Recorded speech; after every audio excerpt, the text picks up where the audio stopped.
Assalamualaikum warahmatullahi wabarakatuh.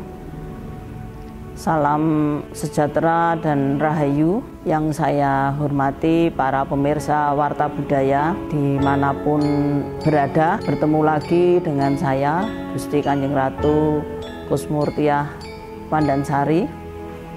Dalam kesempatan kali ini saya akan sedikit bicarakan atau menyampaikan runutan bergabungnya Negari Keraton Surakarta Hadiningrat ke dalam Negara Kesatuan Republik Indonesia. Pasti bicara masalah penggabungan ini tidak lepas dari peran serta Sinuwun sebelum Sinuwun Pakubono ke-12, yaitu Sinuwun Pakubono ke-10 itu nyata-nyata betul mempersiapkan berdirinya Negara Kesatuan Republik Indonesia. Walaupun ke belakangnya juga yang beliau itu juga istilahnya berusaha terus untuk bisa menyatukan visi dan misi di kerajaan-kerajaan yang di Nusantara itu.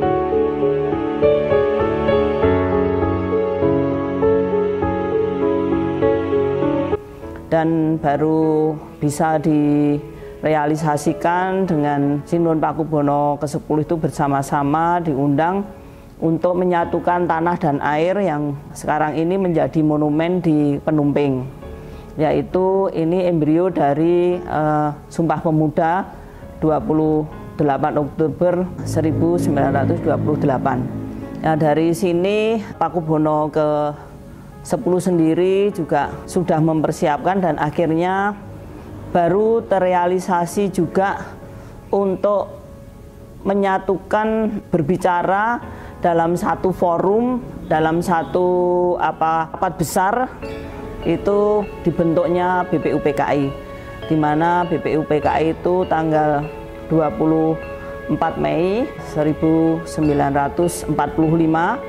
Di situ istilahnya tokoh-tokohnya itu banyak yang dari Keraton Surakarta sebagai pengageng, baik itu Pepatih Dalem, juga Putra Dalem atau Rayi Dalem, Sinuwun Pakubono ke-11, yaitu ada Sosrodiningrat, ada Pepatih Dalem itu, terus ada Wongsonegoro, ada juga Rajiman Widyadiningrat, dan juga ada Pangeran Suryomijoyo, juga Mester Supomo, dan yang lainnya, di mana itu ikut berbicara atau rapat di BPUPKI.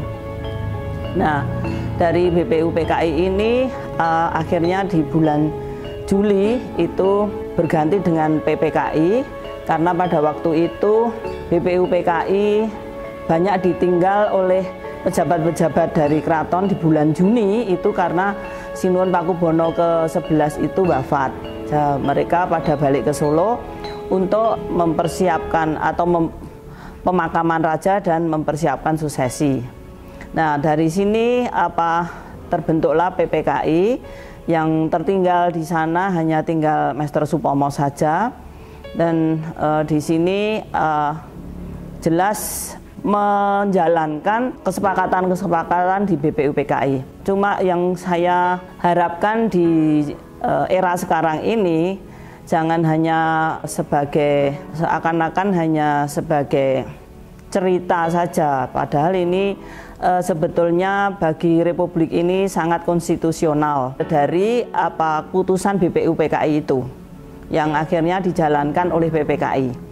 Yang dimana termasuk juga kalau saya melihat dan mestinya politisi sekarang atau pemerintahan dari orde ke orde, dari rezim ke rezim itu melihat lagi, jangan hanya hari ini kita meringati kemerdekaan, tapi kemerdekaan ini awalnya dari mana dan seperti apa, kenapa lahir bendera merah putih, lahir lambang negara.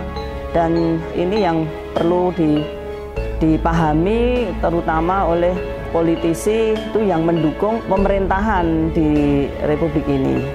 Karena dari sini kita akan tahu bagaimana Republik ini didukung oleh kerajaan-kerajaan atau isinya itu kerajaan-kerajaan di Nusantara. Nah, dari situ dengan keputusan BPUPKI itu termasuk di sana ada keputusan permintaan di BPUPKI. Keputusan itu bahwa bendera Republik Indonesia itu adalah merah putih, yang di sini adalah benderanya Keraton Surakarta Hadiningrat. Itu warisan Mojopahit yang turun-temurun ke Mataram dan muaranya itu di Keraton Surakarta Hadiningrat. Sedangkan selanjutnya dari keputusan PPKI itu sendiri, bagaimana melegalkan untuk Republik ini berdiri. Nah, ini adanya proklamasi itu sendiri, yang dimana setelah proklamasi di tanggal 18 itu Sinuwun Pakubono ke-12 itu memberikan ucapan selamat atas diproklamasikannya negara Republik Indonesia. Dan tanggal 19 Presiden pertama yaitu Insinyur Soekarno memberikan piagam kedudukan kepada Sinuwun Pakubono ke-12, dan dalam 19 Agustus sampai tanggal 1 September sehingga Pakubono ke-12 itu mengeluarkan maklumat.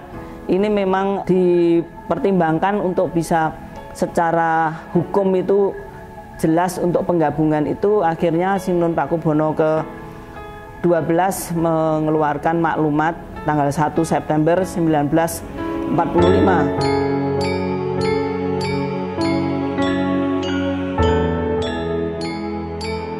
1 September ini diikuti selanjutnya disusul oleh Yogyakarta itu tanggal 5 September, dan piagam kedudukan yang sebetulnya sudah dikeluarkan tanggal 19 itu baru diserahkan di tanggal 6 September 1945.